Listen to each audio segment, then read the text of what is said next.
Salut, je me présente, moi c'est Olivier, je suis un grimpeur qui grimpe depuis environ 3 ans. Je dirais que je suis environ niveau V7, puis que je fais quelques V8, mais disons que les V7, normalement je suis capable de toutes les faire. Hum, Mes forces en tant qu'un grimpeur, je dirais que c'est la force en général, parce que je suis quelqu'un de naturellement très léger et fort, naturellement je pense. Et mes faiblesses, je dirais que c'est plutôt ma lecture de problèmes que j'ai un peu plus de mal. Donc oui, depuis que j'ai découvert l'escalade, c'est véritablement une passion. Et ça m'a même mené à comprendre plus en profondeur les mécanismes de la physiothérapie, de la kinésithérapie, comment notre corps fonctionne pour devenir plus fort sans se blesser et de manière efficace. Donc c'est un peu l'objectif que je recherche en ce moment, c'est de vraiment comprendre tout ça et pour devenir plus fort. Euh, donc voilà. Donc cette chaîne va partager les pas astuces, mais je vais partager sur cette chaîne ma compréhension de comment devenir plus fort en escalade sans se blesser, comment devenir plus fort à l'entraînement sans se blesser. Et ouais, puis je vais aussi vous partager mes objectifs et comment, comment je gère ma progression en escalade. Donc voilà, on va commencer ça tout de suite avec mon planning pour septembre. Donc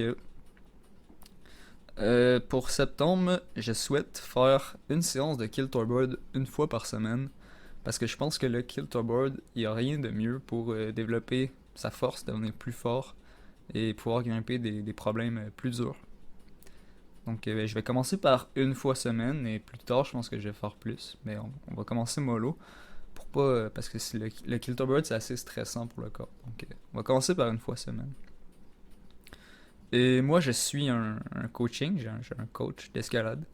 Donc, je vais continuer mes 2 séances d'entraînement par semaine avec mon coach.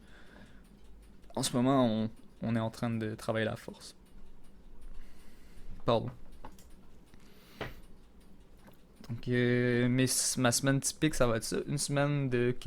Une fois par semaine le kilterboard, 2 fois de la grimpe plus normale. Et 2 séances d'entraînement. Donc, ça fait déjà beaucoup, 5 jours.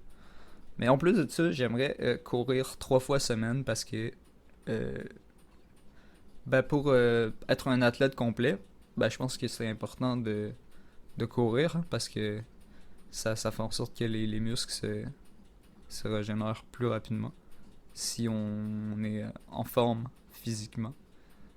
Et je vais pas aller dans les détails, mais dans une autre vidéo, je vais vous parler de pourquoi la course c'est important pour l'entraînement. Je vais aussi me masser tous les jours, les endroits qui font mal afin de soulager les muscles, les détendre. Je vais aussi faire une vidéo qui explique tout ça plus en profondeur. Et m'entraîner 3 fois par semaine, les fessiers et le bas du dos qui sont des muscles chez moi qui sont un peu moins forts. Et donc pour balancer mes muscles et éviter mes blessures, encore une fois, je vais vous expliquer ça dans une autre vidéo. Donc voilà. Donc le défi pour septembre, mon objectif c'est de réussir 2 V8. Donc, j'ai déjà réussi dans ma vie quelques V8, mais jamais 2 en un seul mois. Que ça va être une première pour moi.